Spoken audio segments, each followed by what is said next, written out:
네, 여러분의 저녁 파트너 김종석입니다. 어제 국민의당 안철수 후보가 윤석열 후보에게요, 이번 대선 최대 변수가 될 수 있는 단일화를 공개적으로 던졌습니다. 오늘 윤석열 후보는 별도의 드릴 말씀이 없다 이렇게 선을 그었고요. 안철수 후보 쪽에서는 윤석열 후보가 안 받으면 가던 길을 가겠다 이렇게 말을 했습니다. 저희가 이 소식을 준비했습니다. 예, 그리고 오늘도 여러분의 댓글 기다립니다. 뉴스타트 유튜브 생방송에 의미 있는 댓글 남기시면 저희가 소개도 하고 질문도 받아보겠습니다. 멀리 가지 마십시오. 1분 뒤에 바로 돌아옵니다.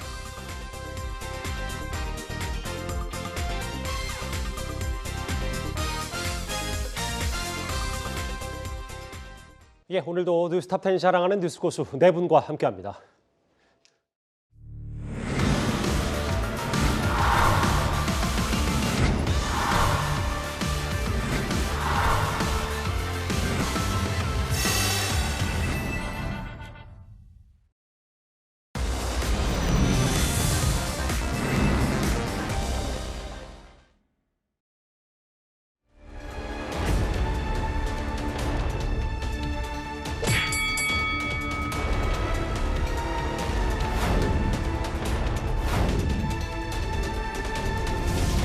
선거에 많은 변수가 있겠지만 근본적으로 가장 중요한 것은 우리가 민생에 얼마만큼 도움을 드릴 수 있는지 국민께 하나하나 실천으로 보여드리는 게 아닐까 싶습니다. 선거 승리를 위해서 한마음한 뜻으로 뛰어야 될 22일 앞으로 다가왔습니다. 선당주사의 자세로 대선에 집중하면은 우리는 이길 수밖에 없는 선거를 치르고 있습니다.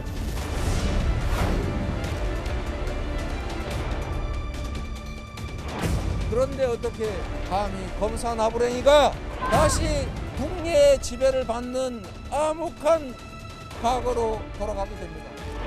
정치인으로서 그 시원하고 참 지나가는 소가 웃을 만한 행동이라고 보여집니다.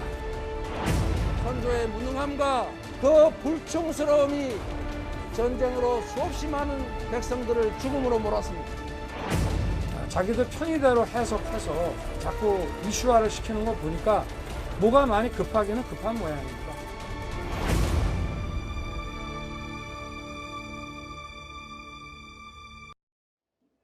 예, 오늘 뉴스탑10은 바로 여기부터입니다. 대략 6시간 뒤면요, 22일간의 공식 선거운동 그 대장정이 시작이 됩니다.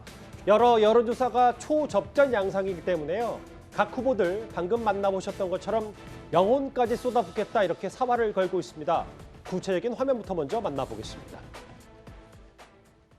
어떻게 감히 검사 나부랭이가 5년짜리 선출 권력 5년이면 지나갈 것들이 감히 검사한테 달려드느냐라고 말할 수 있습니까? 자기들 편의대로 해석해서 자꾸 이슈화를 시키는 거 보니까 뭐가 많이 급하기는 급한 모양입니다. 위기를 이용해서 증오와 분열을 부추기면서 정치적 이익을 추구하거나 분노에 사로잡혀 보복과 정쟁에 매달리는 리더는 국가와 국민을 더 큰 위험에 빠뜨립니다. 예, 오늘 이재명 후보의 명동 기자회견 내용까지 한번 화면으로 만나봤습니다. 이현정 의원님. 네. 지난주 꽤 뜨거웠던 이슈였잖아요. 윤석열 후보의 적폐 수사 관련 발언. 검사 나부랭이라는 표현을 이재명 후보가 썼고 급하긴 급한 모양이다. 그리고 오늘도 이재명 후보는 보복, 정쟁, 이 정치 보복에 대해서 윤석열 후보를 타깃으로 삼고 그 부분을 집중하고 있네요.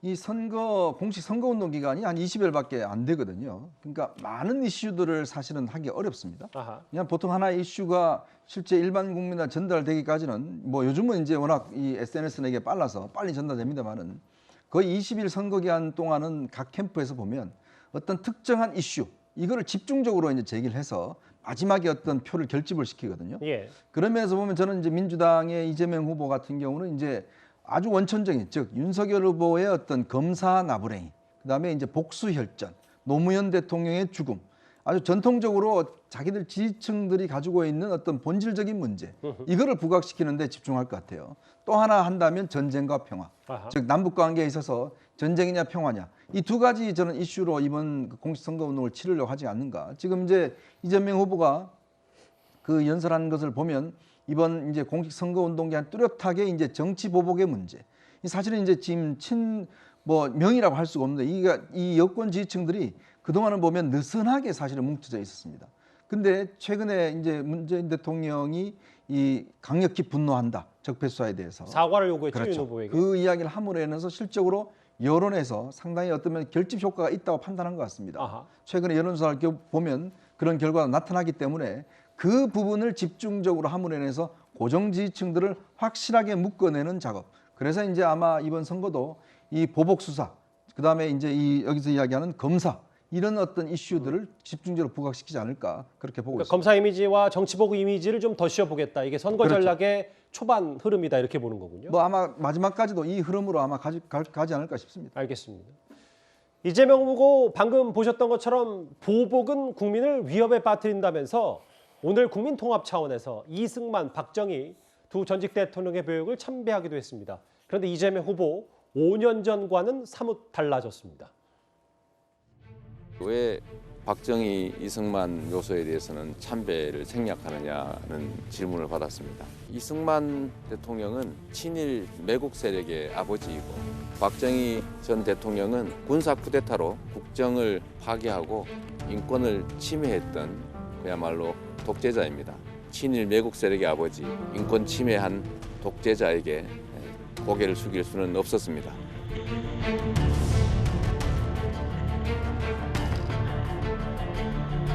5년의 세월이 지나면서 저도 더 많은 생각을 하게 됐고 또 저의 사회적인 역할도 책임감도 많이 바뀌고 커졌습니다.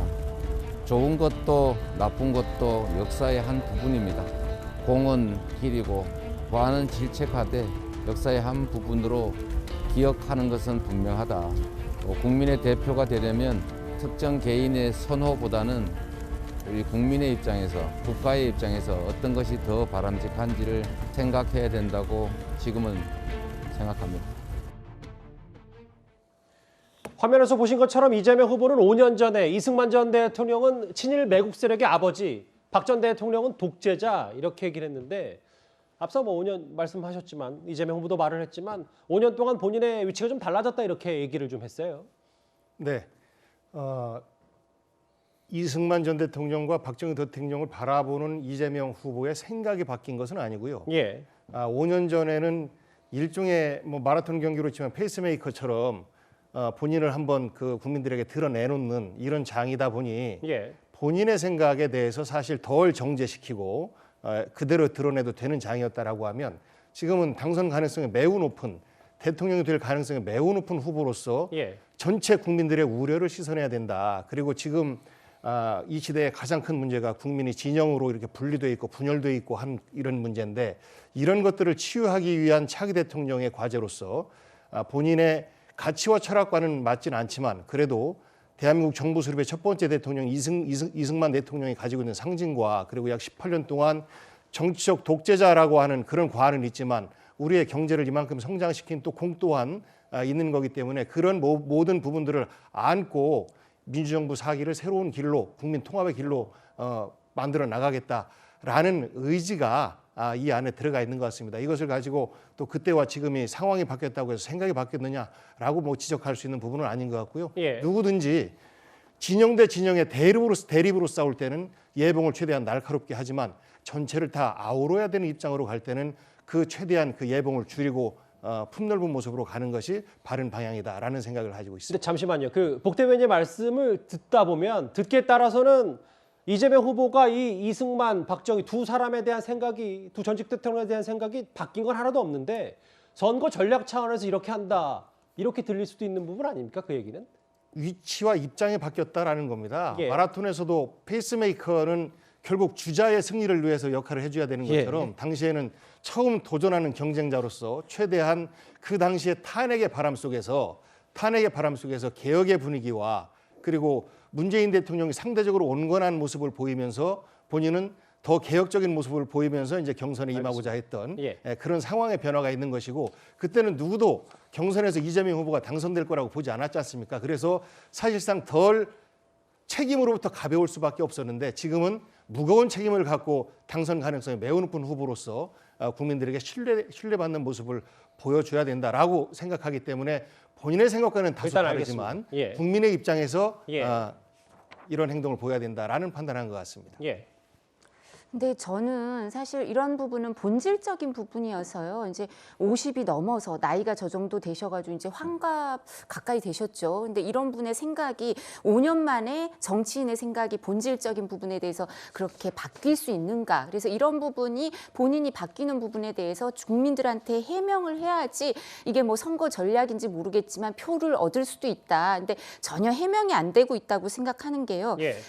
이재명 후보는 2010년부터 선출직에서 당선이 돼서 그 자치단체장으로 활동을 했고요. 그 전에도 뭐 선거에 계속 출마를 했었다고 합니다. 그리고 2017년에 대통령 경선 후보였고요. 이제는 대통령 본선 후보죠. 예. 차이가 경선 후보냐 본선 후보냐에 따라서 철학이 달라지고 역사에 대한 평가가 달라지는 거는 좀 이해가 안 되고요. 그리고 이승만 전 대통령에 대해서 친일 매국 세력의 아버지라고 얘기를 했습니다. 근데 공도 과도 있다고 하면 공이 뭔지를 얘기를 해야죠. 본인이 생각하는 공이 뭐다. 예를 들면 뭐 건국에 기여하신 분 중에 한 분이다. 명확하게 얘기를 하든가 해야지 그냥 공도 있고 과도 있다. 이런 뭉뚱그리니까 표를 얻기 위해서 저러시는 거 아닌가 이런 생각이 들고요. 예. 또 무엇보다도 박정희 전 대통령에 대해서는 2021년 12월에는 그러니까 2017년에는 그냥 독재자라고 했습니다. 근데 2021년 12월에 지난달에는 TK 지역에 가서 박정희 전 대통령의 산업화 성과가 있었다라고 얘기를 하다가 예. 한 달 만에 지난달 1월 27일에는 호남에 가셔서 박정희 전 대통령이 경상도에 집중 투자해서 전라도를 소외시켰다도 그런 얘기 하셨거든요. 그럼 지금 인정하는 공과에 대해서 명확히 얘기를 예. 하고 국민들한테 본인의 역사관을 명확히 밝혀서 국민들이 선택을 하게 해줘야지 저렇게 뭉뚱그려서 얘기하면 표를 얻기도 어렵다라는 말씀을 드립니다. 예.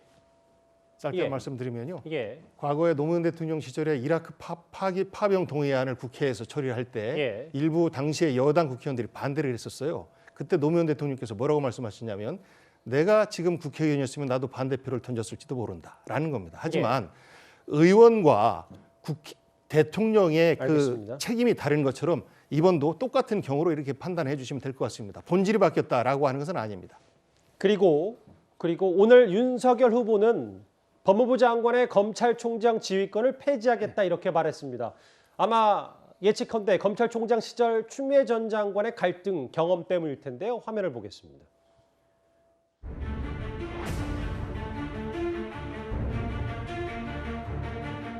검찰의 독립과 정치적 중립성을 더욱 강화하겠습니다. 이를 위해 법무부 장관의 구체적 사건에 대한 수사 지휘권을 폐지하겠습니다. 또한 검찰총장에게 독자적인 예산 편성권을 부여하겠습니다.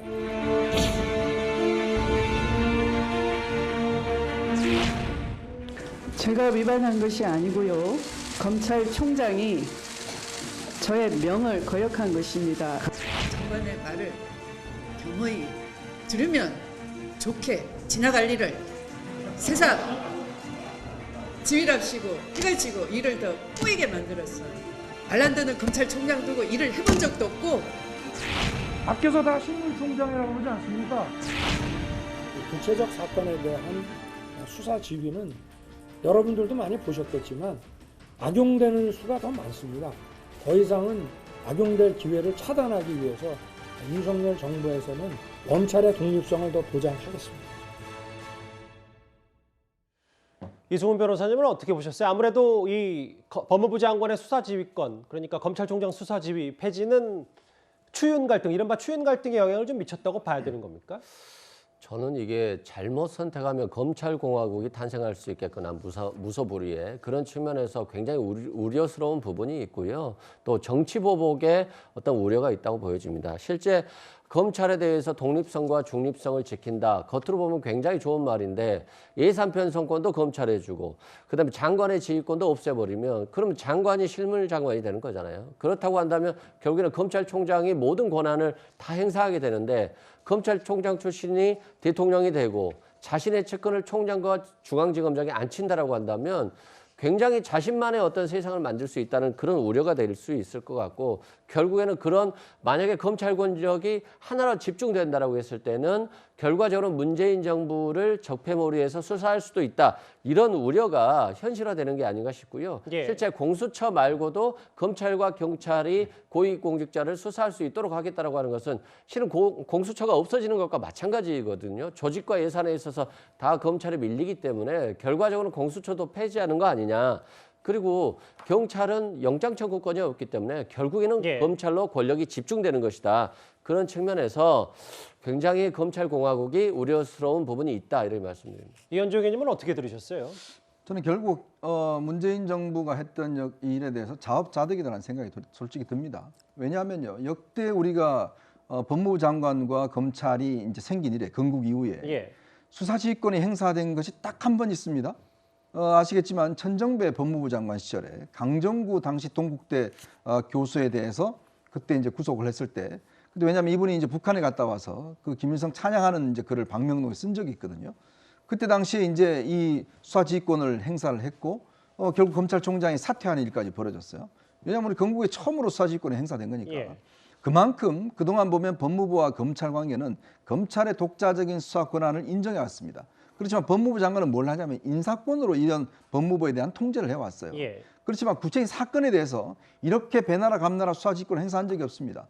근데 추미애 장관 들어와서 수시로 지금 수사지휘권을 행사해버렸지 않습니까? 자, 그렇다 보니까 지금 국민들이 느끼시기에 검경 수사권 조정 등등을 하면서 과연 국민들이 우리 검찰이 나아졌는가? 그 검찰 이 사법 서비스가 나아졌는가?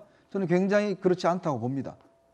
그런 상황이기 때문에, 왜냐? 제일 중요한 거는요, 정치권이 어쩌고 이런 문제가 아니라 국민들이 억울한 문제에 대해서 정말 검찰이나 경찰이 빨리 풀어주고 법원이 빨리 판단해 주는 거, 그게 우리 국민들이 원하는 거거든요. 예. 그러니까 이게 무슨 정치 권력에 대한 수사 2인 차원이 아닙니다. 근데 지금 보면 검경 수사권 조정으로 해서 또 법원의 이 문제로 해서 굉장히 기간이 길어지고 있어요. 국민들의 사법 서비스가 정말 안 좋은 방향으로 흘러가고 있습니다. 자, 그렇다면 다음 정부에서 이 문제에 대한 분명한 개선이 필요한 거거든요. 결국은 지금 그렇기 때문에 이런 검찰의 중립성과 독립성을 오히려 저는 강화하는 차원이 아닌가. 즉, 이 정권이 해놨던 여러 가지 정치권이, 법무부 장관은요, 대통령이 직접 임명한 정치인입니다. 예. 지금 박범계 장관 여당의 실세 의원입니다. 그러니까 이렇기 때문에 문제는 더욱더 정치적 중립을 지키기 어렵거든요.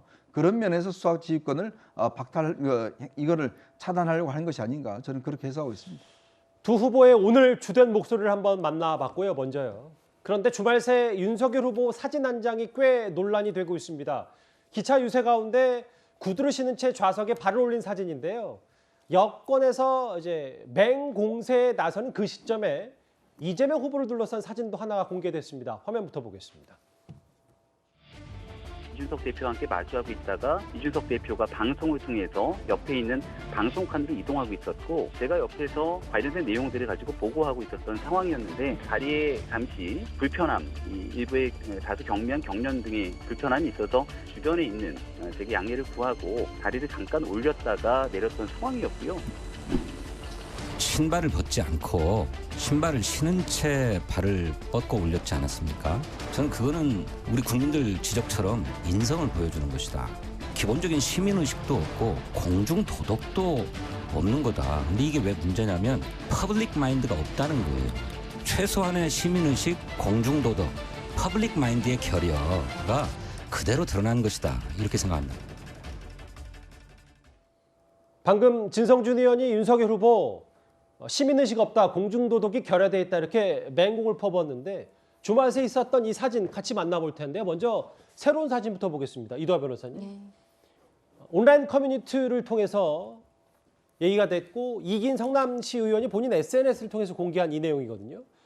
2014년 식당에서 실내 흡연을 한 이재명 후보, 당시 이재명 성남시장의 사진이 여러 좀 오늘 정치권 공방이 됐는데, 좀 자세한 설명, 저게 어디까지 얼마나 문제인지가 좀 알아봐야 될 것 같은데요. 예, 2014년 1월부터 이제 여러 가지 뭐 공중 음식점이나 이런 데서 흡연이 금지되거든요. 근데 100제곱미터 이상에서는 아예 금지가 돼서 불법 행위고요. 예. 100제곱미터 이하의 음식점이면 이게 계도 기간이었습니다. 그래서 자발적 적응을 유도하고 있었는데 저 당시에 이재명 후보는 성남시장이었거든요. 예. 그래서 성남시정과 관련돼서 뭐 이렇게 질문이 있으면 답변하고 할 때 뭐 성남시에도 이 부분이 뭐 활발히 이루어지나요? 그러면 아 이거 뭐 당연히 채택해서 활발히 이루어지도록 계도해야 된다 이런 얘기가 있어서요. 예. 그렇다면 이게 100제곱미터 이상이면 불법이 명확하고 100제곱미터 이하라 하더라도 본인이 지자체장으로서 저 특례 기간에 법 적용이 잘 되도록 유도하고 적응을 위해서 노력해야 될 부분이 저렇게 버젓이 담배를 피우고 있으니까 이게 100제곱미터 이하인지 이상인지를 명확히 밝혀야 되고요. 아, 잠시만요. 그 예. 말씀은 그러니까 저 사진 속 식당의 면적에 따라서 예, 아예 불법이 명백한 문제인지 도덕적인 불법인지 책임이 문제인지 이 말입니까? 도덕적 책임만 있는 건 아니죠. 정치적 책임이 있죠. 저걸 계도해야 할 지자체장이니까. 예. 그래서 또 불법 책임을 져야 될지 아니면 정치적 책임을 져야 될지 말씀을 해주셔야 되고요. 그리고 이건 이제 도덕적인 문제일 수 있는데 하나 말씀드릴게요. 도덕적 책임 부분. 웹 자서전을 열심히 이제 요번에 대선 후보가 되셔서 이재명 후보가 쓰셨어요. 예. 거기에는 어머니의 사랑 덕분에 술, 담배도 하지 않았다. 이렇게 얘기를 하셨는데 예. 저 담배 본인이 피시는 거 아닌가요? 그래서 이 부분은 도덕적인 문제 같습니다. 예. 일단 뭐 이더 변호사님의 주장도 들어봤는데요. 복희영 대변인, 실내 흡연 논란에 대해서는 선대위 차원의 어느 정도 입장이 좀 정리가 됐습니까? 글쎄요. 이 부분에 대한 입장 정리를 뭐 한다는 얘기는 제가 못 들어봤는데, 왜냐하면 하도 오래전 일이고 예. 그리고 저 당시에 뭐 저도 기억이 많습니다. 주변에 식당에서 뭐 술을 하는 저녁 자리는 담배 애들 물고 이야기하고 했던 그런 문화에서 그것을 바꾸어 그런 가면서 문화는 아니었을 겁니다. 굉장히 어려웠던 뭐 이런 그 생각이 나는데, 예. 이제 저 공간이 아까 100제곱미터이면서 또 식당 내부가 또 이렇게 구획이 따로따로 구분돼 있으면 또 좀 다른 경우입니다. 그래서 계도 기간이었음에도 불구하고 담배를 직접 피웠다라고 하면 저 부분에 대해서는 뭐 사실 비판을 면하기는 어려운데, 예. 근데 문제는 이 사진이 뭐 진실 여부는 전 모르겠어요. 그런데 이건 누군가가 이제 일종의 윤석열 후보가 KTX 열차에서 앞좌석에 구둣바를 올리고 있었다는 것을 물타기 하기 위해서 올린 거로 봐요. 그런데 이것도 뭐 공작이라는 표현 같은데. 공작은 물타기 위해서 올린 거라고 보죠. 누가 봐도. 그리고 2014년에 있었던 저런 자료들을 가지고 지금 갑자기 끄집어내서 예. 이게 소환하는 게 좀 어이가 없고 웃기기도 한데, 문제는 윤석열 후보가 다리 아파서 올릴 수 있죠. 그러면 옆 사람한테 양해를 구하고 내가 좀 다리가 아프니까 구둣바를 벗고, 예. 정말로 경련이 났으면 구두 벗었겠죠. 벗고 미안합니다 하고 양해를 구했으면 아마 공보단에 사진도 안 찍었을 텐데, 그런 과정 없이 이렇게 찍으니까 공보단은 일종의 뭐 홍보 차원에서 그것을 바로 올리고, 이것이 뭐 자해처럼 이렇게 돼버렸는데, 우리 국민들은 저 자리에 어느 시민인가 또 앉을 거란 말이죠. 여기를 예. 신발도 안 벗고 구둣바를 올려놓은 것 자체가 문제다라고 이제 비판을 한 것이고, 여기에 대해서 사실 뭐 사소한 잘못이긴 한데, 저는 그 옆 사람 입장에서 볼 때는 다소 좀 불쾌했을 것 같아요. 내 옆에 신발을 올리고 있고 발을 뻗고 있고, 그래서 그런 것들이 작은 감성적 불쾌감을 주는 뭐 이런 사진이었는데, 예. 저는 뭐 담배 사진은 이것을 물타기 하려고 한 것이다라는 행위로밖에는 읽혀지지 않습니다. 물론 두 행위 다 예. 잘했다라는 건 아닙니다. 예. 두 행위 다 잘했다라는 건 아닌데, 문제는 시점의 문제가 분명히 존재한다. 그런 알겠습니다. 면에서 예. 저는 담백하게 올렸다라고 하면 다리 경련이 있어서 이런 핑계 대지 말고, 제가 다리가 피곤해서 다소 좀 부족했습니다라고 하면 가볍게 지나갈 문제를 솔직하게 말씀 안 하시니까 자꾸 이렇게 비판받고 이야기가 오가고 하는, 사실 좀 민망한 주제이긴 합니다. 그래서 전 이런 정리를 해주실까요? 예. 고만했으면 좋겠습니다. 아니 뭐 복 대변인 말씀에 제가 거듭 뭐 부연 설명하는 것 같아서 좀 죄송하긴 한데, 어찌됐건 물타기든 어쨌든 저런 사진이 공개됐기 때문에 이재명 후보 쪽에서는 뭐 포괄적이든 어쨌든 유감 표명을 할 거라는 말씀이신 거죠? 아닙니다. 아직 뭐 거기에 대해서는 제가 확인을 못 하고 왔습니다. 예, 그렇습니다. 왜냐하면 저 사진에 대한 실체를 아직 정확히 파악하지 못하고 있어서 예. 그렇습니다. 예.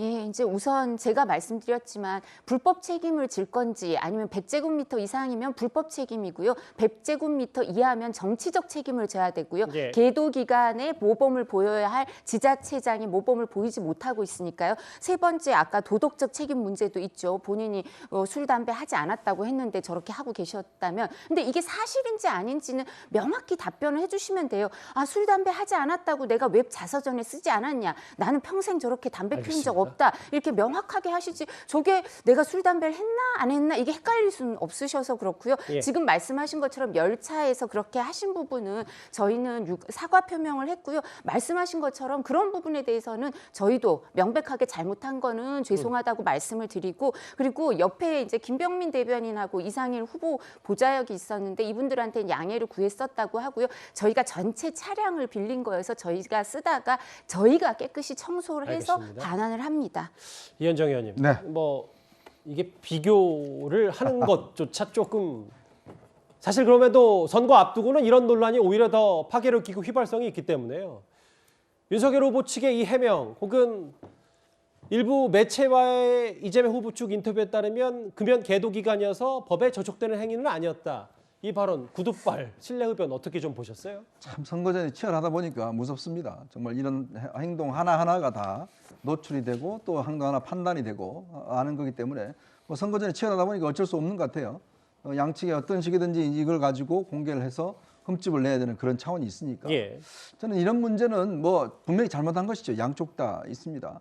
근데 그걸 이제 그냥 사과하고 넘어가야 될 문제인데 자칫 이거는 무슨 뭐 인성 문제다 무슨 뭐 아주 너무 확대하는 거는 오히려 더 역효과가 나지 않는가. 서로에게요. 그렇죠. 이게 뭐 문제는 잘못한 거기 때문에 양측에서 쿨하게 사과하고 넘어갈 수 있는 문제인데 자꾸 이게 뭐 본질적인 문제, 가치의 문제로 너무 확대하는 것도 좀 무리인 것 같습니다. 그럼 조금 더 본질적인 문제로 가보겠습니다. 이재명 후보가 지난 두 번째 TV 토론 때 김포 이런 데는 집값 2, 3억 원 뭐 이 발언으로 한바탕 홍역을 치렀는데요. 그 화면부터 좀 보고 오겠습니다. 20평 정도면은 한 2, 3억대 어느 지역에 2, 3억짜리가 있습니까? 20평짜리가? 김포나 이런 데 충분히 네? 가능합니다. 김포에 20평짜리가 그 지역은 3억입니까? 예. 자, 그러지 마시고요. 저 발언에서 더 토론이 이어지진 않았어요. 그런데 일단 김포를 2, 3억 원이면 집 살 수 있는 곳으로 알고 있는 남다른 현실 감각의 소유자 김포 지역의 시민단체들이 꽤 반발하고 있거든요. 이게 파장이 좀 있는 것 같습니다. 저는 이게 사실관계가 왜곡되는 방향으로 해석되면 안 될 것 같아요. 그게 뭐냐면 예. 이재명 후보가 충분히 설명을 하고 싶었는데 이게 TV 토론이다 보니까 끊긴 거거든요. 그건 뭐냐면 김포에다가 청년들에게 2, 3억대 아무데나 뭐 얻게 해주겠다 이런 취지가 아니고요.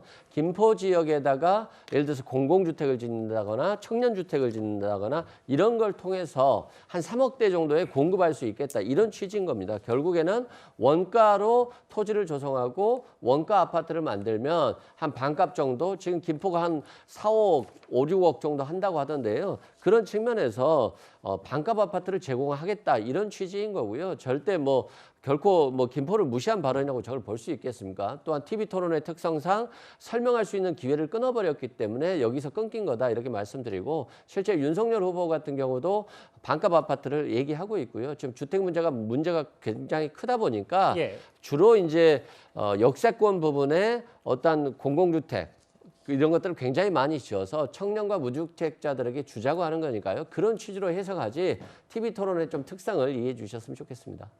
근데 해당 지역 그 커뮤니티나 여론은 일단은 조금 불만이 많은 것 같아요. 2, 3억 원인데 왜 부동산 투기 조정 지역이냐. 2부 망천 이후에 역대급 발언이다. 매우 불쾌하다.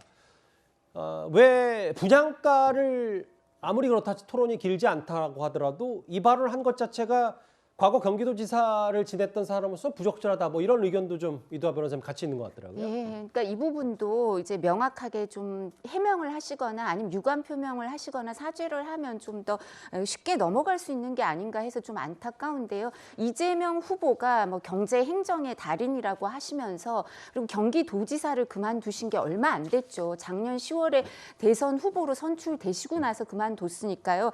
김포의 아파트 가격을 어떻게 모를 수 수 있는가? 그리고 김포 50만 시민이 분노를 한다고 이 커뮤니티에 나옵니다. 그래서 김포검단 시민연대에서는 그래서 이재명 후보를 보내드리려고 한다라고 하면서 어떻게 얘기를 하냐면 이 현실 감각이 없는 사람 아니냐. 경기도지사를 끝낸 지 얼마 안 되는데 왜 우리 김포 가격도 모르냐. 이 얘기가 있고 또 하나는 GTX 그 D 김포 하남선을 다시 연결하겠다고 해놓고 다음 날 바로 Y자로 말을 바꿨다. 그러니까 이게 하나만이 아닌 거예요. 여기 시민들은 여러 가지 문제가 겹쳐서 저렇게 분노를 하시는 것 같고요.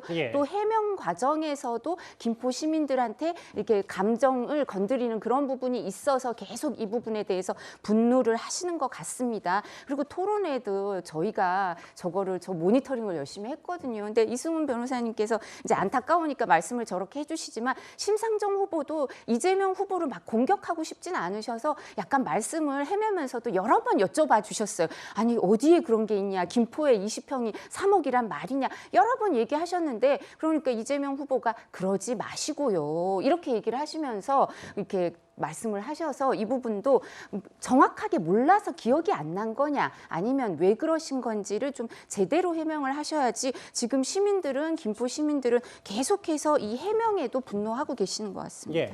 토론 시간이 이재명 후보는 58초 남았고 심상정 후보는 많아요. 그런데 반칙한 거죠. 심상정 후보가 중간에 끼어들어왔어요.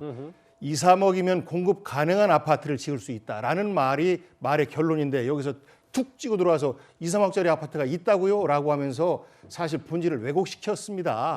그리고 이 공약에 대해서는 이미 이재명 후보께서 그 이전에 냈어요. 현재 시공 원가 약 800에서 1000만 원 정도고 그리고 토지를 원가로 하면 2, 3억 되면 충분히 청년들에게 공공주택으로 공급이 가능하다는 사전 공약 발표가 있었기 때문에 저 자리에서 말씀을 안 하셨던 건데 이거를 그렇게 왜곡시키면 안 된다고 봅니다. 근데 김포 이런 데는 이런 말씀을 안 하셨었죠. 지금 이 시민들이 분노하는 건 김포 이런 데라고 그걸 공약으로 말씀하시는 김포 게 쪽에 공항 주변으로 해서 그 조성하겠다라는 그러니까 것을 공약으로 냈다니까요. 토론 과정에서 그것을 갖고 말씀하셔야지 말씀이 완성이 안 된 걸 가지고 그걸 갖고 시비를 걸고 그러면 여기 이야기도 조금 좀 부끄러워지는 거 아니겠습니까? 아니 그러면 제가 말씀을 드릴게요. 제가 분노하는 게 아니고요. 김포 검단 시민연대에서 지금 정리할까요? 이 부분 갖고 분노를 하시는 건데 지금 그렇게 말씀하시면 또 그분들이 더 분노하실 거예요. 정리할게요.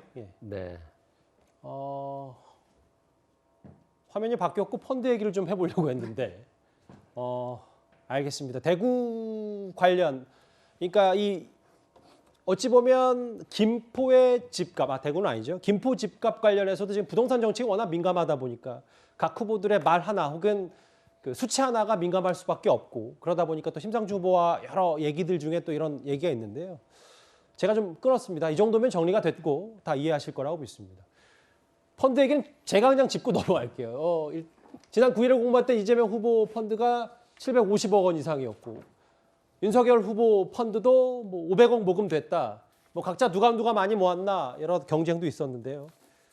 펀드 얘기까지 제가 직접 정리하고 다음 주에 넘어가도록 하겠습니다. 이제 배우자 얘기들을 좀 해보겠습니다. 다음 주제 바로 넘어갑니다.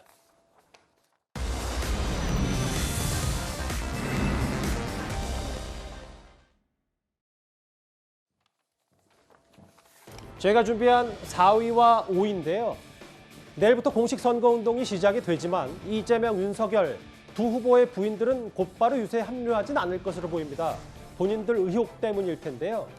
경기도 공무원을 사실상 비서로 쓴 것 아니냐는 의혹을 받고 있는 김혜경 씨 관련해서는 새로운 제보가 또 하나 나왔습니다. A씨는 제가 교회 처음 왔을 때 배모 씨가 소개시켜줘서 첫날 인사하고 마주친 게 답니다.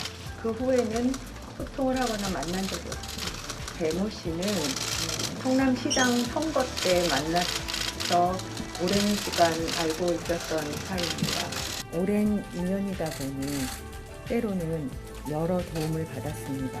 제가 A씨와 B씨의 관계를 몰랐다고 그래서 책임을 회피할 생각은 없습니다. 목소리나 이게 보면 좀 비인격적으로 대하더라고요. 굉장히 말도 낮춰서 하고 명령적으로 하고 그런데 그럼에도 불구하고 김혜경 여사가 직접 지시를 하거나 관여했다라는 건 없습니다. 지금까지. 만약에 했다 그러면 직접 지시안을 내린 걸 그걸 녹음해놨겠죠. 이분 성격상 보면. 지금까지는 이 김혜경 씨가 사실상 황제 의전, 뭐 갑질 의혹에 대해서 직접 지시한 적이 없다라는 게 기본 입장이었고 포괄적인 사과를 했었는데 이도하 변호사님, 어제 일부 보도를 보니까 5급 공무원 배모 씨가 사모님이라는 표현, 사모님 네네, 그럼 늦으세요 사모님, 댁에 누구 계세요 사모님 해서 직접 보고하는 정황이 담겼다. 김혜경 씨가 알 수밖에 없다. 뭐 이런 취지의 정황이 나왔어요. 예, 그리고 또 이 부분뿐만 아니라 지금 배 씨와 그 제보자가 또 얘기하는 과정에서 그 누가 먹었다 이런 부분도 좀 확인이 되는 부분이 있거든요. 그러니까 배 씨의 저 녹취록 중에 배 씨의 진술 부분으로 저희가 확인하는 게 배 씨가 단순히 과잉 충성을 한 행위가 아니고 실제로 김혜경 씨의 진술이 있었거나 김혜경 씨가 실제 수익자라는 게 확인되는 지금 배 씨의 진술 부분이 자꾸 나오고 있으니까요. 지금까지 그 민주당 측에서 이 부분 해명했던 게 사실이 아니거나 잘 모르고 해명한 게 아닌가 이런 부분이 다시 문제가 제기가 되고요. 그리고 김혜경 씨나 아니면 배 씨가 이 부분에 대해서 해명을 할 때도 배 씨가 자기가 과잉 충성을 해서 했다 뭐 이런 주장을 했었거든요. 근데 실제 본인이 그 녹취가 된 그 본인의 진술을 보면 본인이 그냥 과잉 충성한 게 아니라 김혜경 씨한테 지시를 받거나 아니면 김혜경 씨가 수익자, 실제 음식을 먹는 사람이었구나라는 게 확인되는 녹취가 지금 계속 나오고 있고요. 예. 앞으로도 이런 부분 배 씨와 김혜경 씨의 관계 그리고 제보자가 한 행위의 최종 수익자가 누군지가 확인되는 녹취도 앞으로 나올 가능성이 있지 않을까 싶습니다. 사실 김혜경 씨가 서면이든 혹은 직접 사과문이든 복경 대변인님, 그 친분이 있어서 도움은 받았지만 상시 조력은 받은 건 아니다라고 했었는데 뭐 이런 취지의 녹음 파일과 사모님이라는 단어가 여러 차례 등장하면 이 부분에 대해서 좀 논리가 안 맞는 거 아닌지 뭐 야권에서는 계속 그 공격을 좀 하고 있습니다. 그러니까 8개월치 자료 중에서 하나를 꺼내는 거 아니겠습니까? 이거에 뭐 매일같이 예를 들어서 저런 녹음 자료들이 있다라고 하면 상시 조력이 맞는데 8개월치 중에서 하나 나온 거예요. 그러니까 제가 계속 이 논란이 이어지는 것이 좀 답답하고 아쉽기도 한데 민주당 측에서는 그러면 과거에 김건희 씨의 학력, 경력 위조에 대해서 해명을 제대로 안 하고 책임지겠다는 말 한 번도 안 하고 국민의힘에서 거짓 해명한 것에 대해서 계속 비판하고 하면 서로 국민들을 피곤하게밖에 안 할 것 같습니다. 이 부분에 대해서는 후보든 또 배우자든 잘못한 부분이 있으면 책임지겠습니다라는 말씀까지 드렸으니까 그렇게 해명 대신 드립니다. 알겠습니다. 사모님이라는 단어에 대해서는 또 여러 공방이 있을 수가 있겠고요. 뿐만 아니라 5급 공무원 배모 씨는 음식을 배달하면서 이 음식들은 과연 누가 다 먹었는 거냐라는 의구심도 들기도 했습니다. 관련 대화 내용 녹음 파일 한번 들어보겠습니다. 와, 근데 저기 사모님 진짜 양 많으신 것 같아요. 드시는 거 보면. 10인분을 아드님들이 드시나? 모르겠어요. 그렇다고 초밥을 쌓아주진 않을 거 아니야. 상하죠. 하루만 지나도. 나는 개인적으로 기생충이 있다고 생각해. 사는 기생충이 있는 경우가 있어. 11분씩 그렇게. 그렇지 않니? 2인분씩만 먹어도 그 사모님하고 아들 둘인데 6인분이면 충분할 텐데. 뭐 풀구간 미스테리야. 나한테 맨날 그랬어. 저걸 진짜 다 드시는 거냐? 당연히 뭐 맨날 말라 있으신데 굳이 아들 드시나 없나 봐. 그 생각을 했죠. 기생충이라는 단어도 등장하고 이게 사실 지난주 금요일 저희 채널에 단독 보도로 알려진 내용인데 6인분이면 충분할 텐데 뭐 10인분은 아드님도 드시나라는 표현들 저희가 개인적인 관련 녹음 파일은 다 제하고 일단 이 논란 핵심만 좀 짚어봤습니다. 이현주 의원님은 어떻게 들으셨어요? 뭐 기생충 영화를 다 보셔서 알겠지만 그 집에 이제 지하방에 그 일하시는 분의 남편이 살고 있죠. 밤마다 이제 일하시는 분이 몰래 음식을 가져다서 남편한테 주면서 그러니까 많은 음식을 채워놨는데 자꾸 음식이 없어지는 겁니다. 그러니까 뭔가 집에 다른 사람들이 있는 게 아닌가 이제 이런 이제 의문인데 특히 이제 배 씨가 이런 문제를 제기를 했어요. 왜냐하면 배 씨는 사실은 이제 김혜경 씨와는 거의 10년 동안 사실 김혜경 씨를 모셔왔습니다.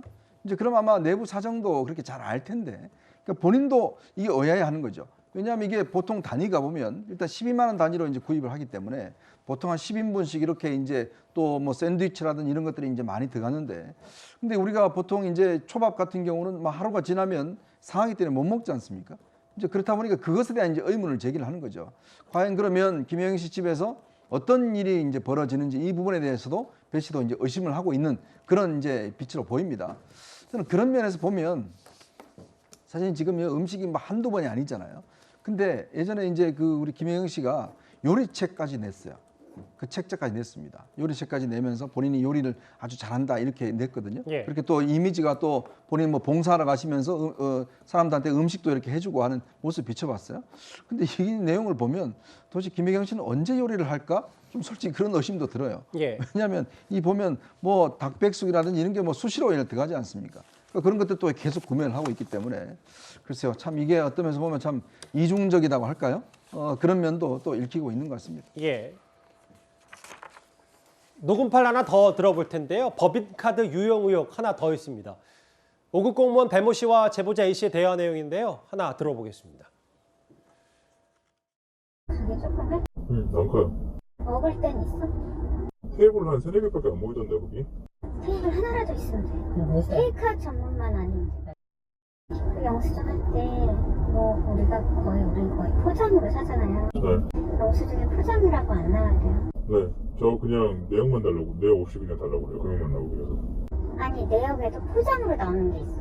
테이블명. 그거 확인해야 돼. 네.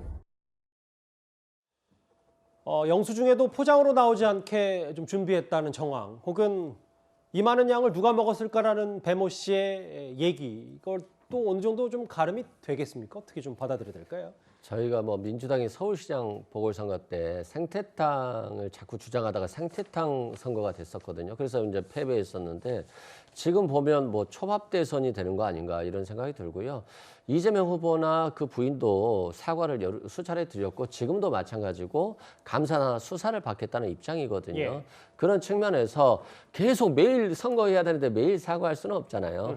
A씨 같은 경우도 정말로 진실한 목적으로 공익제보라고 한다면 사실관계 다 밝히고 거기에 대해서 한꺼번에 사과를 받는 게 맞지 않겠습니까? 이게 하나씩 해가지고 벌써 한 11일째 정도 되는 것 같은데 예. 이렇게 하면 좀 진실이 왜곡될 가능성이 있다. 그리고 이게 공적인지 사적인지 어떤 목적인지 이런 것들에 대한 구체적인 해명도 설명이 없어요. 그리고 이것에 대한 증거 자료도 A씨만 갖고 있기 때문에 우리가 국가 비전과 운영 능력을 검증하는 것도 중요하다.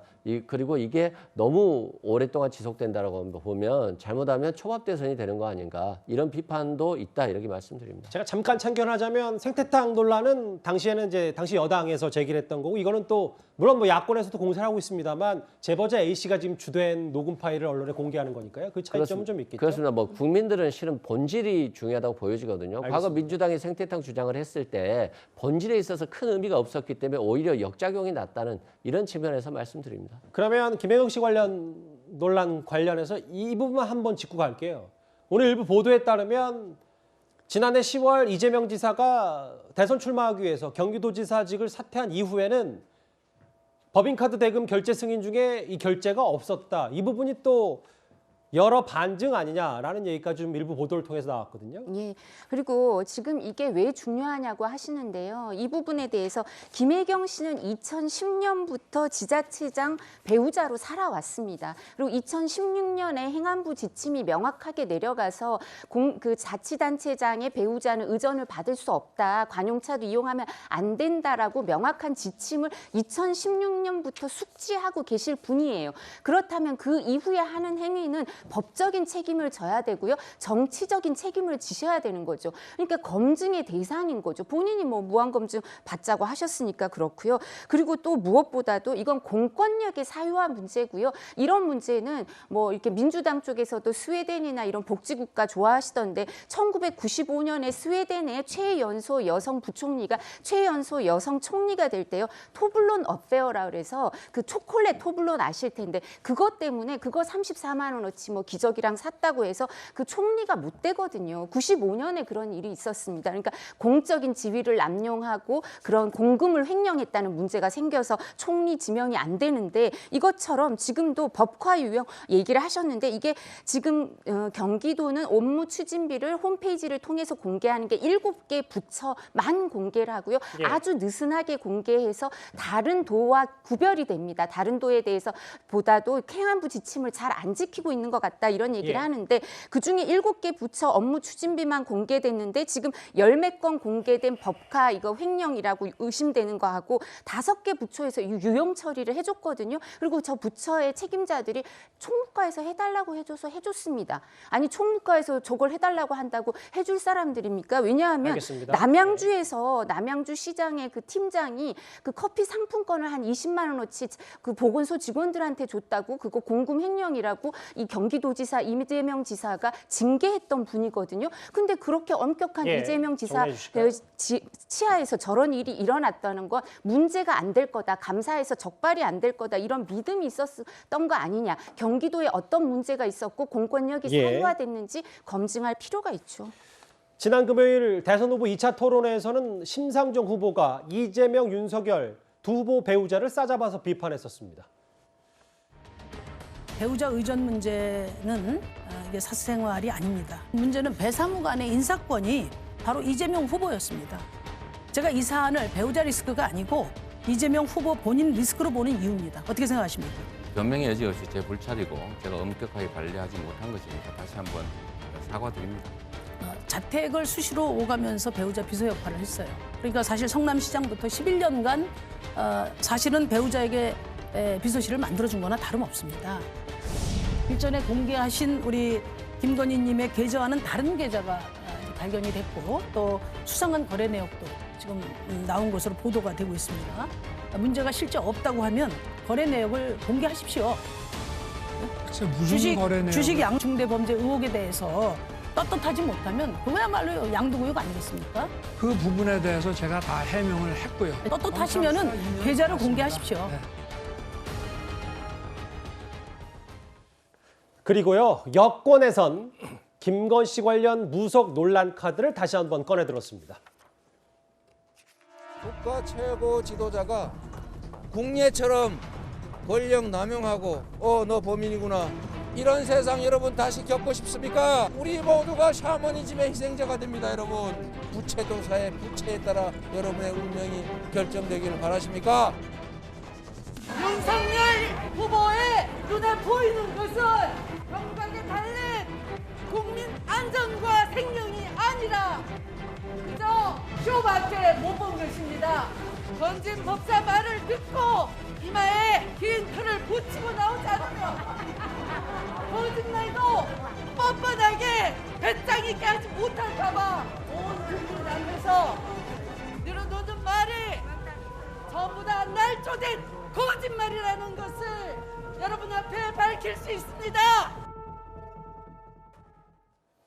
어제 추미애 전 장관이 유세 현장에 등장했는데 이른바 건진법사 말 듣고 이마에 흰색 털을 붙이고 나왔다. 이 얘기를 명예선대위원장이 제기를 했거든요. 복대부 의원님, 이 무속 논란에 대해서는 여전히 여권에서는 김건희 씨 의구심을 품고 있다 이렇게 받아들이면 되겠습니까?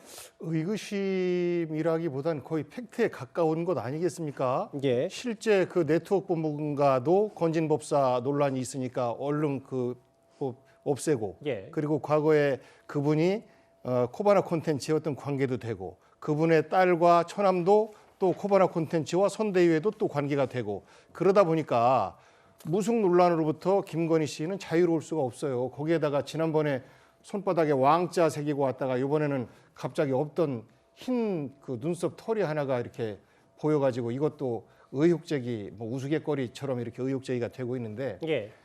추미애 전 장관 같은 경우는 사실 윤석열 검찰총장과의 갈등 속에서 어떤 분들은 많은 비판도 하셨지만 또 어떤 분들은 추미애 장관 시절의 그 행정행위, 윤석열 검찰총장을 징계하고 했던 행정행위들은 법률적으로 타당하다라고 지금 결과가 나오고 있어서 사실 억울한 측면이 좀 있을 거예요. 그래서 예. 현재 본인이 윤석열 총장에 대해서 누구보다 잘 알고 있는데 윤석열 총장은 이런 무속으로부터 자유롭지 못한 대통령이 될 가능성이 높다. 왜냐하면 그 배우자가 무속으로부터 심취돼 있는 내가 사실 무속인보다 더 잘 알아.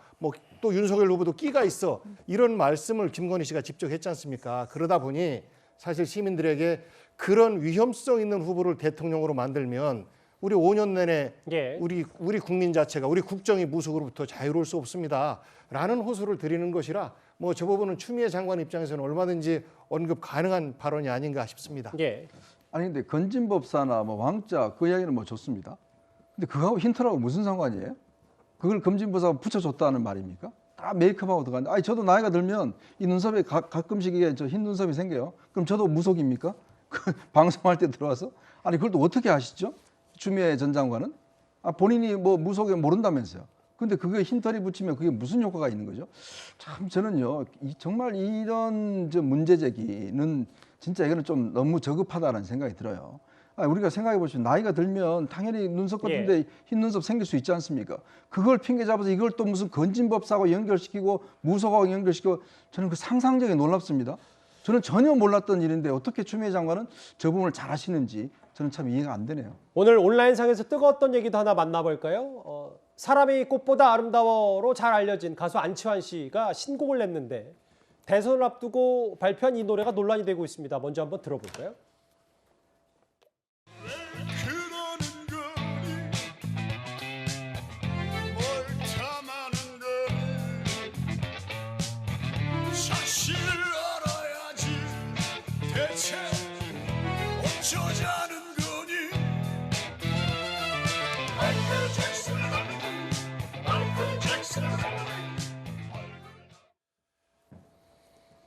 이거를 바로 김건희 씨를 겨냥한 거 아니냐, 뭐 건이라는 문구도 반복했고 마이클 잭슨을 닮은 여인이라는 제목도 그렇다는 건데요. 오늘 윤석열 후보에게 이 노래에 대한 질문도 기자들이 했습니다. 반응도 한번 들어볼까요?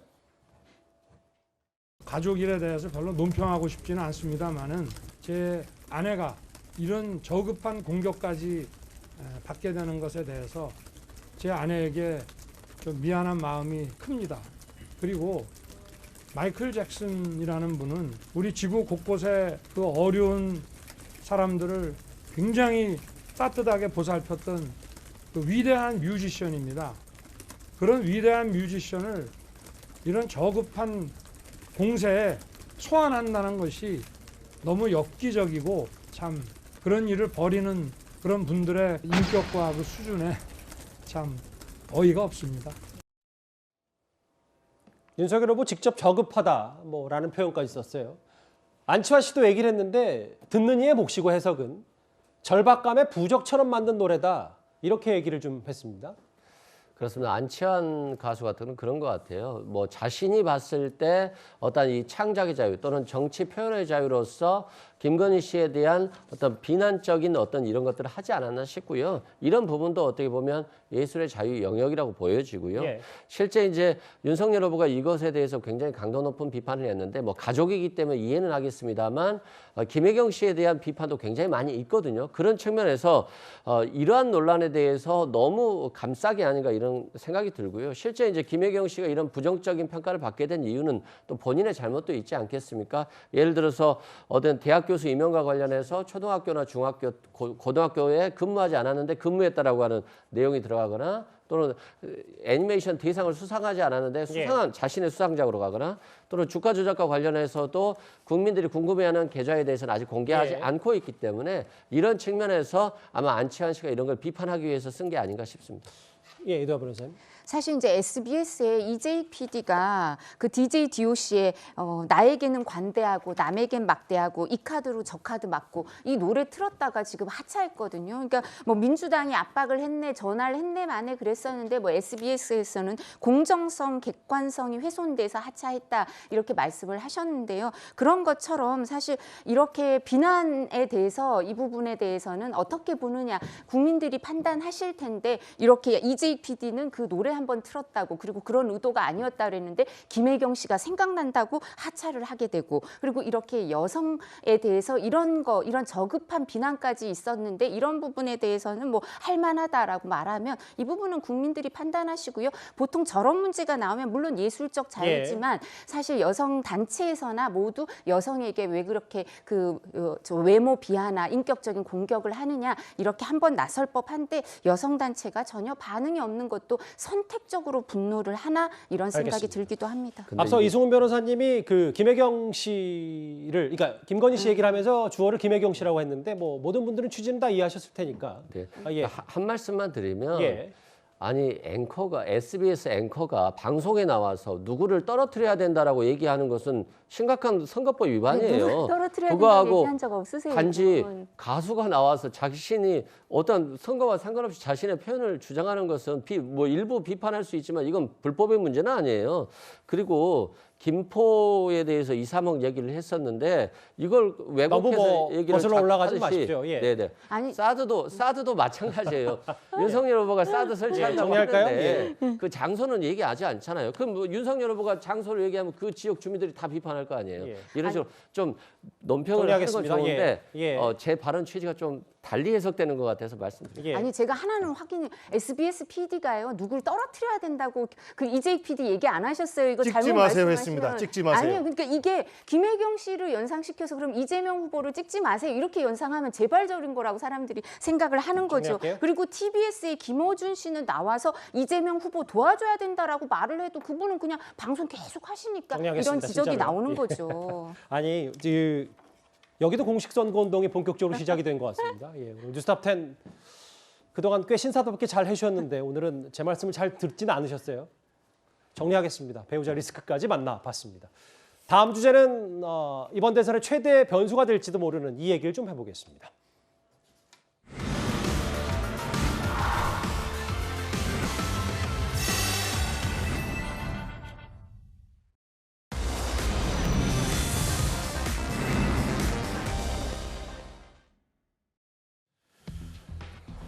그러게요. 결국 대선 막판 최대 변수는 야권 단일화가 될 수도 있겠습니다.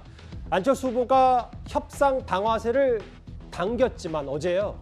윤석열 후보는 여전히 미지근한 반응인데요. 단일화 얘기 화면부터 먼저 만나보겠습니다. 더 좋은 정권 교체를 위해, 즉 정권 교체, 구체제 종식과 국민 통합의 길을 가기 위해 야권 후보 단일화를 제안합니다. 여론조사, 국민 경선을 통해 단일 후보를 정하고 누가 후보가 되든 서로의 러닝메이트가 되면 압도적 승리를 이끌어낼 수 있습니다. 윤 후보님의 진정성 있는 화답을 기대합니다. 정권 교체를 위한 그 대의 차원에서 제안을 하신 거에 대해서는 긍정적으로 평가를 하고요. 또 여론조사 얘기를 저도 들었는데 좀 고민해 보겠습니다만은 좀 아쉬운 점도 있습니다. 자세한 답변은 제가 하지 않겠습니다. 정권 교체를 위한 그 야권 그 통합 문제에 대해서는 제가 어제 다 말씀을 드렸고 별도로 더 드릴 말씀은 없습니다. 예. 어제 고민해보겠지만 아쉬운 점도 있다고 윤석열 후보가 답했는데 김정일 국장, 오늘은 좀 드릴 말씀이 없다라는 반응이 있거든요. 윤석열 후보의 속내를 저희가 어떻게 좀 점쳐보면 되겠습니까? 안철수 후보가 예를 들면 단일화를 요구한 것은 예정된 수순인 것 같아요, 사실은. 예. 안 후보 본인도 자기가 이길 수 없다는 건 다 아실 거 아니에요, 지금 상황에서. 그리고 선거를 계속 끝까지 완주해서 3등으로 끝났을 때 과연 그 이후에 어떤 정치적 미래가 있을까에 대해서도 아마 많은 회의가 있을 거예요. 그리고 본인도 말씀하셨듯이 정권 교체가 지상 명령이라는 것들, 국민들의 어떤 바람이라는 것들을, 여망이라는 것을 안 후보도 알고 있기 때문에, 그렇다면 윤 후보와 손을 잡고 그 정권 교체를 해서 그 세대 교체까지 말씀하시고 또 시대 교체 뭐 여러 가지 말씀을 하시잖아요. 예. 나름대로는 역할을 하는 그런 길을 선택하신 것 같고요. 아마 시간은 윤석열 후보 편이 아닐까 싶어요. 아하. 왜냐하면 죄송한 말씀이지만 일단 내가 이제 저쪽 이재명 후보하고 단일화하는 것은 이제 물 건너갔잖아요. 안철수 후보 입장에서. 그렇죠. 물 건너갔고 그럼 이쪽에서는 그냥 계속 뛰느냐 아니면 단일화하느냐인데 본인이 단일화 얘기를 했기 때문에 아마 지지도가 앞으로 좀 떨어질 가능성이 있어요. 그래서 시간이 좀 흐르면 흐를수록 결국은 안철수 후보로서는 윤 후보와 손을 잡는 것 외에는 다른 방법이 없을 것이고, 그런 경우에 여론조사로 가겠다라는 것도 사실은 뭐 윤 후보로서는 받아들이지 않을 거로 보이거든요. 그렇게 생각합니다. 안철수 후보 쪽은 여론조사 아니면 완주하겠다. 그러니까 2, 3일 내에 윤석열 후보 측에 회신이 없으면 가던 길 가겠다라고 했는데, 조금 전에 안철수 후보가 대구 방문해서 한 얘기를 보니까 윤석열 후보가 진정성이 있다면 단일화를 받아들일 것이다. 안철수 후보가 이런 취지의 말도 좀 했더라고요. 네.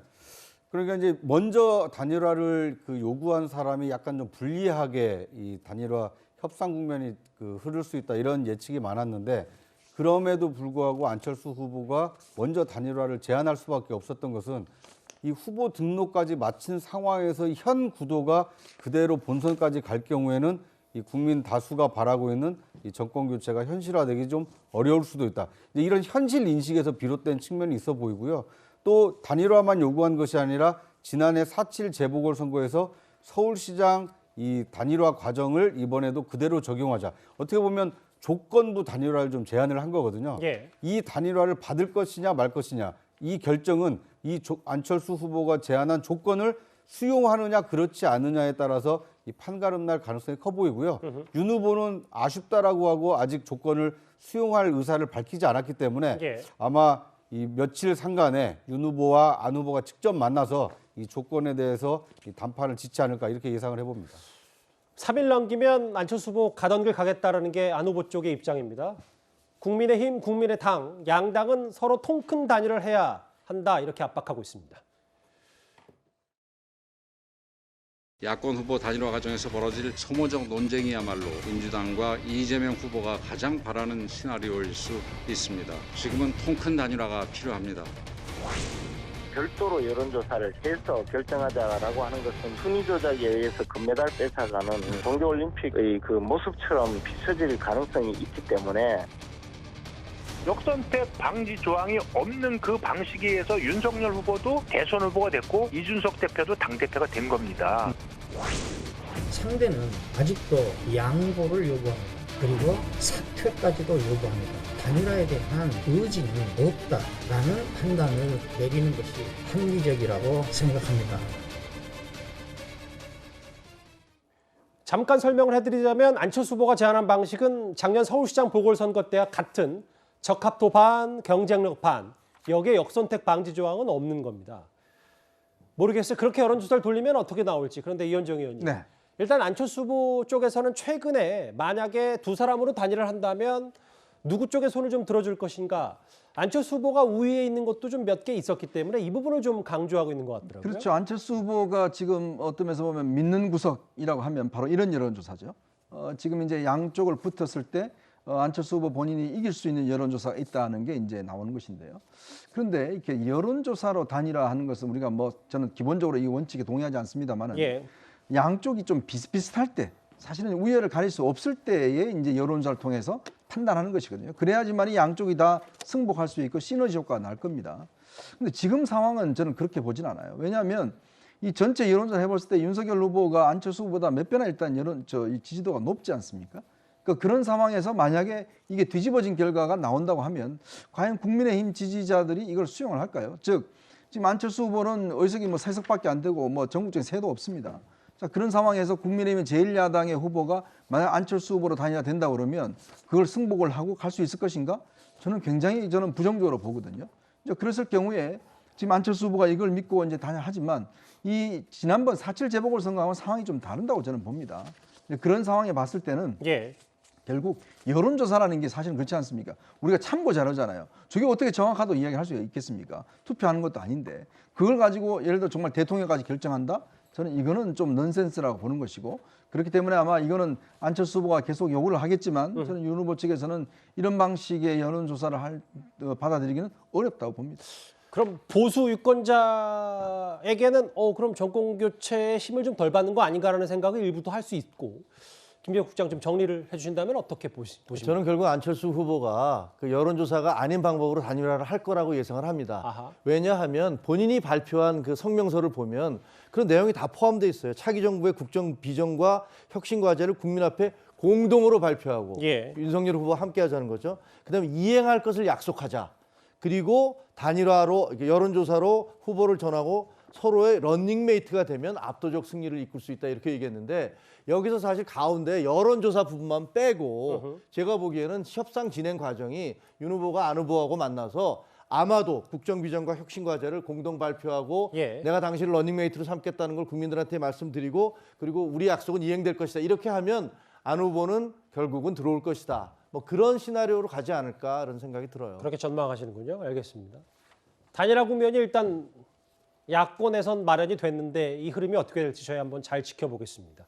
이번 주제는 여기까지고요. 다음 주제 제가 지난주 금요일에 속보성으로 전해드렸던 이 얘기를 좀 해보겠습니다.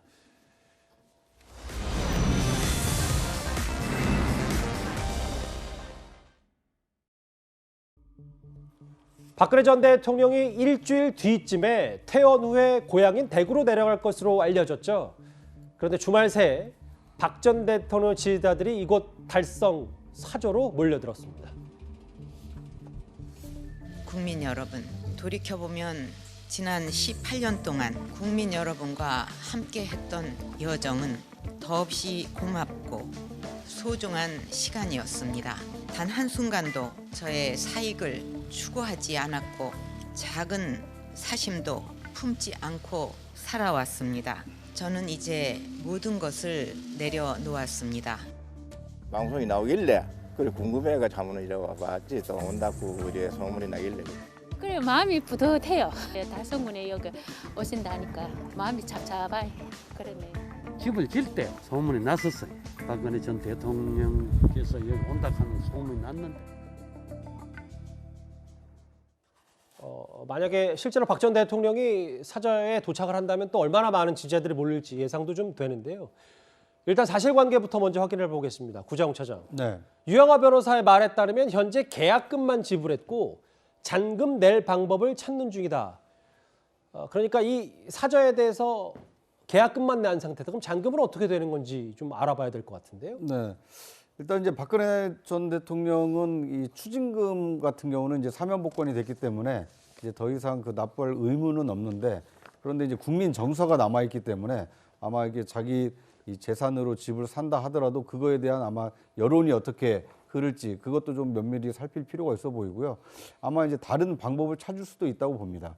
그러니까 그 사저이긴 하지만 지지자들이나 뭐 이런 사람들이 어떤 후원을 받는 방법 등도 그 감안을 해볼 수 있을 텐데. 아 잠시만요. 그러니까 후원금을 모을 수도 있다 이런 방법도 있단 말입니까? 그러니까 이제 이건 박 전 대통령 개인의 집으로 한다라면 이제 박근혜 대통령이 이 잔금을 다 납부해서 이 개인이 사는 집으로 할 수도 있겠지만 아무래도 이제 대구 달성이라는 것은 박 전 대통령의 어떤 정치적 고향과 같은 곳이기 때문에 아마 그 지역의 그 지자체라든지 아니면 그 지역에 살고 있는 어떤 주민들, 그래서 이제 박근혜 전 대통령 기념관으로 좀 그 뭐 이렇게 다른 용도로 사저이기도 하면서 어떤 기념관처럼 쓴다라면 다른 이 자금 조달 방법도 있을 수 있기 때문에 뭐 이건 어디까지나 이제 제 개인적인 아이디어 차원인데요.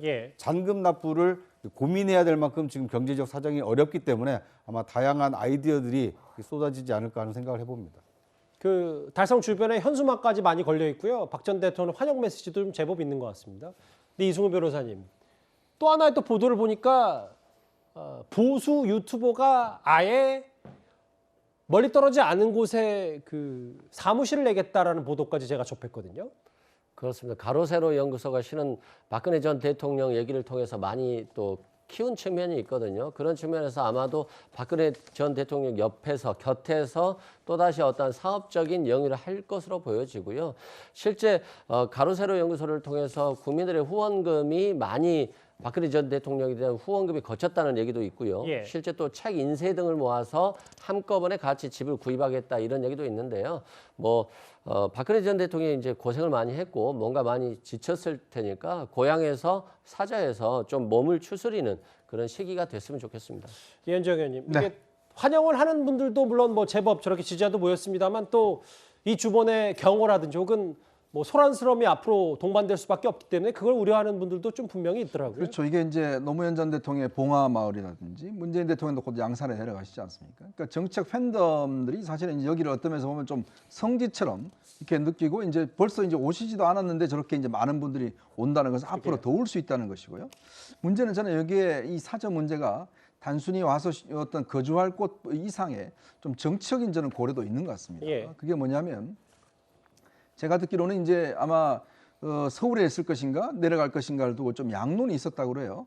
아마 박 전 대통령의 가족들은 서울에 모시는 걸로 주장했던 것 같은데 아마 이제 주변에서는 여러 가지 이제 대구로 내려가는 쪽으로 이제 결정을 한 거 아니겠습니까? 그러면 이 대구에 내려가면 문제는 이제 이 2년 뒤에 총선이 있지 않습니까? 지금 또 우리공화당이라는 또 조원진 대표 또 당이 있잖아요. 이 인근의 지역구입니다. 자, 그러면 또 달성 예를 들어서 뭐 출마를 누가 한다든지 뭐 이렇게 됐을 경우에 자칫하면 예를 들어서 이 사제를 중심으로 해서 박근혜 전 대통령의 정치 벨트가 형성될 수 있어요. 지금 가로세로 연구소가 내려가겠다는 것도 저는 그런 의도라고 저는 봅니다. 예. 즉 여기를 근거지로 해서 박 전 대통령의 정책 세력을 키우려는 목적도 있는 게 아닌가? 그래서 실제로 박 전 대통령이 어떤 면에서 지명하는 사람들이 인근에 출마를 해서 당선이 된다라고 그러면 이게 뭐 또 하나의 좀 여러 가지 논란이 될 수가 있는 것이고 국민의힘 측에서도 굉장히 이 부분을 좀 예의주시하고 있는 것 같아요. 당장 대선에 영향은 없지만 차기 총선에서 박 전 대통령이 저기 있는 존재 자체만으로도 우리 공화당이나 유영하 변호사나 이런 분들이 정치적으로 활동할 수 있는 그런 여건이 되고 여기에 가로세로 연구소가 같이 겹쳐진다 그러면 이것 또한 대구 지역에서 무시할 수 없는 정치적 세력화가 될 것이다. 아마 그런 부분도 있을 그러니까 겁니다. 이 의원님 말씀은 박근령 씨나 박지만 씨는 서울에 거주하면 어떻겠냐 이런 제안을 했던 모양이에요. 제가 듣기로는 그렇습니다. 가족들 했는데 워낙 또 가족들하고는 잘 안 만나기 때문에 예. 가족들의 영향력보다는 아마 유영하 변호사나 저런 측근들의 이야기가 더 아마 박 전 대통령이 수용을 한 것 같습니다. 박근혜 전 대통령이 의도를 했든 의도하지 않았든 대선을 앞두고 이 대구로 사절을 정했기 때문에 어떤 정치적 메시지가 있을지 이목이 쏠릴 수밖에 없습니다. 화면을 보겠습니다. 유영하 변호사 통해서 네. 얘기 듣기는 이제 한 50% 정도 몸이 회복됐으니까 네. 2월 15일 더 늦어질 수도 있다. 국민들한테 메시지 내시겠다 하셨으니까 네. 메시지를 내시겠죠. 우리 박 대통령은 좀 건강이 회복되면은 저도 한번 찾아뵙고 싶은데 일단은 먼저 지금 뭐 식사도 이렇게 제대로 잘 못 하신다고 제가 들었는데 좀 하여튼 기다려 보겠습니다. 앞서 대선의 막판 변수 뭐 단일화 얘기도 했었는데요, 김종혁 국장. 네. 한 열흘 뒤인가요? 한 일주일 뒤쯤이면 퇴원한다는 얘기도 좀 들려오면 선거 코앞에 박 전 대통령의 대구행 어떤 변수가 될 거라고 보십니까? 좀 걱정은 되는 게요. 예를 들면 돌아가신 전직 대통령은 봉화마을에서 진보의 성지로 남아 있고, 그리고 또 생존해 계신 박근혜 대통령은 만약에 이제 달성으로 가서 예. 거기에 뭐 보수의 성지님은 그런 보도들이 나오고 있으니까 사실은 우리는 전직 대통령들을 자기 임무를 마치고 그냥 돌아와서 편안하게 그냥 여생을 마치시도록 했으면 좋겠는데, 그런 전직 대통령들이 계속 현재 정치판에 이 뭐 영향을 미치거나 이런 현상들이 결코 좋아 보이지는 않거든요. 예. 우리는 미래를 위해서 나가야 되는데, 그런데 이제 박 대통령이 만약에 박 전 대통령이 내려가면서 과연 무슨 말씀을 하실까? 뭐 세 가지겠죠. 뭐 하나는 뭐 현 정부에 대해서 정권 교체를 강력하게 얘기하는 것이든가, 아니면 뭐 윤 총장에 대한 얘기, 윤 후보에 대한 얘기를 하면서 검찰에 대한 어떤 뭐랄까 섭섭함을 표시하든가, 예. 그것도 아니라면 그냥 두리뭉실하게 억울한 세월을 보냈다라든가 이런 식으로 그 두리뭉실하게 얘기하는 세 가지 중에 하나일 텐데요. 뭐가 됐든 뭐 상당한 정치적 파장을 미칠 건 분명한데, 박근혜 전 대통령께서도 현명하신 분이고 예. 또 그동안에 이제 영화의 생활을 그 감옥 안에서 그런 그 영화의 세월을 보내면서 여러 가지 생각을 하셨을 테니까 이런 어떤 그 현실 정치에는 크게 개입하지 않는 쪽으로 그런 말씀을 해주셨으면 어떨까 하는 그런 바람입니다. 예, 알겠습니다. 박 전 대통령의 대구 사저 얘기 오늘 발생했던 얘기까지 만나봤습니다. 이 주제는 여기까지고요. 다음 주제 김원웅 광복회장 얘기를 한 번 더 해보겠습니다.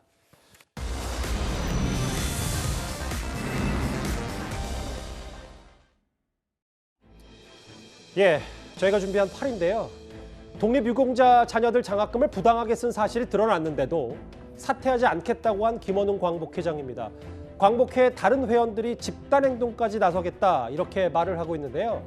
제가 방송 전에요 직접 백범 김구 선생의 장손인 김진 광복회 대의원과 전화 통화를 했습니다.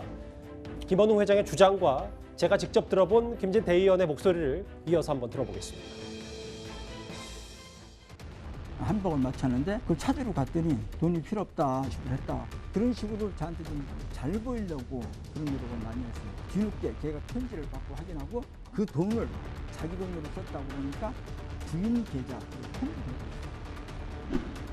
굉장히 고심을 하다가 이제 냈어요. 광복회의라는 정말 성스럽고 존경받는 단체를 이런 식으로 매도해버리게 되기 때문에 그 광복회원과 독립운동가 후손의 한 사람으로서 광복회의 위상과 우리 선열님들의 명예를 훼손시킨 죄, 그리고 광복 회원들의 자존심을 떨어뜨린 죄, 광복회의 위상을 무너뜨린 죄, 그 죄가 우리 광복 회원의 입장에서는 더 큰 죄라고 생각을 한다는 것이 제 생각입니다. 제가 백범 김구 선생의 장손과 직접 통화를 해보니까 구장처장 네. 비자금이 6천만 원인지 뭐 어디서 어떤 돈을 뭐 옷값을 썼는지 마사지를 받았는지 이것보다도 중요한 건 광복회 자존심과 위상을 무너뜨린 죄다. 이거에 대해서 꽤 목소리를 높였더라고요. 네. 그리고 이제 지금까지 우리가 광복회라고 하면 그 일제 강점기에 그 해방을 위해서 노력하신 분들, 그분들의 이 자녀들의 어떤 이제 모임으로 알고 있지 않습니까? 예. 어떻게 보면 대한민국의 현재가 있을 수 있도록 헌신하신 분들의 이렇게 자녀들의 모임이기 때문에 국민들 입장에서도 상당히 좀 마음의 빚을 가지고 있고 그분들의 후손들이 잘 됐으면 하는 이 바람을 가지고 있습니다. 광복회가 잘 되기를 바라고 또 정부도 약간 일부 재정적으로 지원하고 있거든요. 그런데 이 국회에서 광복회 유가족들에게 이 장학금을 주기 위해서 어떤 수익 사업을 했는데 거기에서 발생한 자금을 이 광복회장이 개인적으로 유용했다. 이것은 광복회원 또는 광복회 대의원뿐만 아니라 일반 국민이 봤을 때도 해서는 안 된 일을 했다라는 이 지탄의 대상이 되고 있거든요. 예. 더더군다나 그 광복회 대의원이라고 한다라면 이 회장에 대한 어떤 탄핵권을 가지고 있는 분이기 때문에 다수가 이 제적 3분의 2가 만약에 찬성을 한다라면 회장도 물러날 수밖에 없는 상황이거든요. 그렇게까지 끌려 내려와야 되느냐, 아니면 여러저러 그 이유가 있으니 스스로 내려와라. 이제 이런 얘기를 지금 대의원께서 하고 계신 게 아닌가 하는 생각이 듭니다. 근데 그 부분을 좀 봐야 될 게 22일에 임시총회를 요청했고 전체 대의원 가운데 45명이 찬성 의사를 보였다. 모레부터는 김원웅 회장 사퇴 촉구 무기한 점거 농성까지 한다고 하는데 김조혁 국장. 네. 근데 지금까지 들려온 얘기로는 김원웅 회장은 절대 물러날 생각이 없어 보이거든요. 그러니까요. 보면 아까 이제 백범 김구 선생 자제분도 말씀을 하시지만 예. 이거는 광복회 자체를 부끄럽게 만든 것에 대해서 분개하시고 계신 거 아니에요. 예. 그런데 이게 김원웅 씨는 보훈처에서 조사를 한 결과 문제가 있다는 것이 확인이 됐고 그리고 또 추가 폭로가 이어지고 있는데도 본인은 잘못한 게 없다 이렇게 얘기를 하고 있는데 누가 생각나냐 하면 우리 위안부 할머니들을 상대로 해서 모금한 돈을 갖다 유용했다는 그런 그 혐의로 해서 재판까지 받고 있으면서도 아직도 국회의원직을 그대로 유지하고 있고 그리고 민주당에서 뒤늦게 제명을 처리를 한다니까 구명운동을 벌이고 있는 유미양 의원이 생각나거든요. 아하. 아니 도대체 어떻게 광복이라는 우리 국민 모두가 자랑스럽게 생각해야 될 그 광복회를 이용해서 개인의 치부 활동을 하고 그 불쌍한 위안부 할머니들을 상대로 해서 후원금 모은 것들을 유용했다는 그런 사람들이 저렇게 나쁘게 그냥 뻔뻔하게 얘기를 할 수 있는지 뭐 국민 모두가 붕괴하지 않겠습니까? 저게 있을 수 있는 일인가요? 일단 김원웅 회장은 사퇴 의사가 없다 일축을 하고 있고 제가 백범 김구 선생의 장손과 통화를 했는데 여러 분노의 목소리가 담겨 있었습니다. 이 주제는 여기서 정리하겠습니다.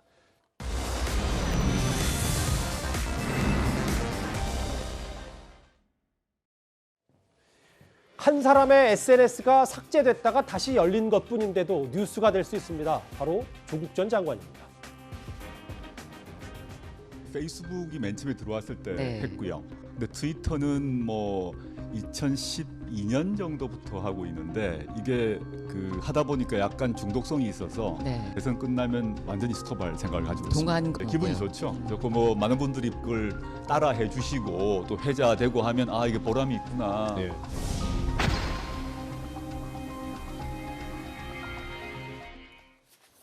사실 오늘 오후에 온라인성에서는 대선 후보 못지않게 꽤 뜨거운 뉴스였습니다. 김정혁 국장. 네. 오후 3시쯤에 이 트위터 계정이 존재하지 않는다. 삭제됐네, 폭파됐네 여러 얘기가 있었는데 1시간 40분 뒤에 그런 일이 없었다는 듯 다시 열렸고 그 내막은 좀 알아봐야 되겠습니다만 이만큼 관심이 뜨거웠어요. 저게 정말 미스터리인 것 같아요. 그러다 보니까 일부에서는 국정원 서버 교체와 무슨 연관이 있는 거 아니냐라는 말까지 하고 있는데 그럴 리 없겠죠. 그럴 일은 없겠다고 생각을 하지만 조국 장관 같은 경우는 본인도 이게 중독성이 존재한다라고 얘기했지만 사실은 그냥 보통으로 보기엔 정말 중독된 거 아니야라고 싶을 정도로 모든 사안에 대해서 말씀을 해왔잖아요. 저 트위터로. 근데 왜 저걸 갑자기 없앴을까요? 그랬다가 왜 1시간 반 뒤에 저게 다시 등장했는지는 정말로 미스테리인데 거기에 대해서 아무 설명을 하고 있지 않으니까 저희가 그 내용을 모르는 사람들이 여기서 뭐 그냥 왈가왈부해서 얘기하기는 좀 적절치 않은 것 같은데요. 예. 하지만 어쨌든 좀 궁금해요. 조국 장관이 좀 얘기를 해줬으면 좋겠어요. 구장 차장, 뭐 네. 아직 이 시간까지 저 SNS가 왜 닫혔다가 열렸는지는 아직 확인된 건 없는 거죠? 네, 아직 뭐 그 관련 보도는 나오지 않았는데요. 일반적으로 생각하면 그 트위터 계정을 운영하는 이제 회사의 문제일 수 있고요. 아니면 그 계정을 가지고 있는 사람이 그 회사에 나의 계정을 좀 이렇게 뭐 삭제해달라거나 아니면 그 활동을 좀 중지하겠다 이렇게 요청했을 때 이제 그 중지가 될 수 있는 건데 왜 그런지는 뭐 조국 전 장관 본인이나 이제 트위터 본사가 정확히 알 수 있겠죠. 다만 이것이 논란이 되고 있는 것은 과거처럼 조국 전 장관이 트위터에 올렸던 글을 누구나 지금도 검색할 수 있다라면 이렇게 크게 논란이 되거나 화제가 되지는 않았을 겁니다. 그런데 이제 일부 기능이 약간 좀 혼선이 있다고 합니다.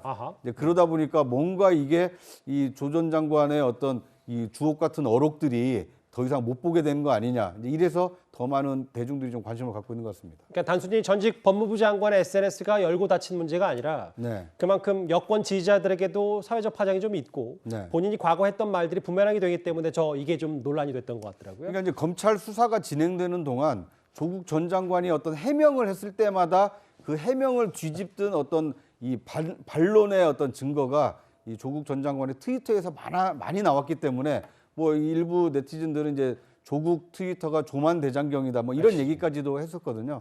이제 그럴 만큼 상당히 사료적 가치가 있는 조 전 장관의 어떤 이 글들인데 사회적 가치요. 네. 그런데 이제 이것이 그 이제 누구나 이게 찾아볼 수 없다라면 이것은 뭔가 좀 다른 흑막이 있는 거 아니냐 이런 의구심을 쌓기 때문에 좀 화제가 되고 있는 것 같습니다. 조 전 장관 SNS 삭제 해프닝 얘기까지 짧게 만나봤습니다. 뉴스탑 10 이제 마지막 주제가 기다리고 있습니다.